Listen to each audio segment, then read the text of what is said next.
Welcome to Sweet Life Beat Life. We hope this video helps. In this video, I will show how to make yummy potato salad. First, let's gather our simple ingredients. You'll need about 2 pounds of potatoes, like Yukon Golds, which are perfect for their creamy texture.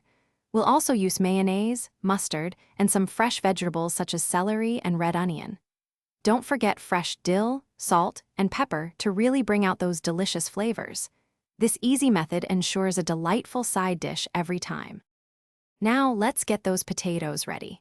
Start by washing and peeling your 2 pounds of potatoes, then cut them into roughly 1-inch cubes. Place these cubes into a large pot and cover them with cold water. Add about 1 tablespoon of salt to the water.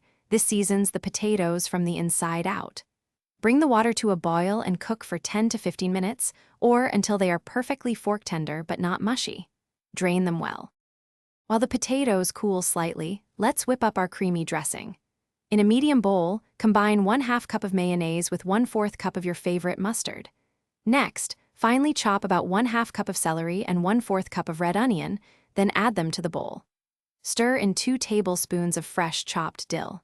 Finally, season with 1/2 teaspoon of salt and 1/4 teaspoon of black pepper, adjusting to your taste. Now for the best part, combining everything. Gently add your cooled, drained potato cubes to the bowl with the dressing. Mix everything thoroughly but carefully, ensuring every potato piece is beautifully coated. Give it a taste and adjust any seasonings, like salt or pepper, to your liking. For the best flavor, cover the bowl and chill your delicious potato salad in the refrigerator for at least 1 hour before serving. Enjoy your homemade treat. Thanks for watching. Consider subscribing if we helped you.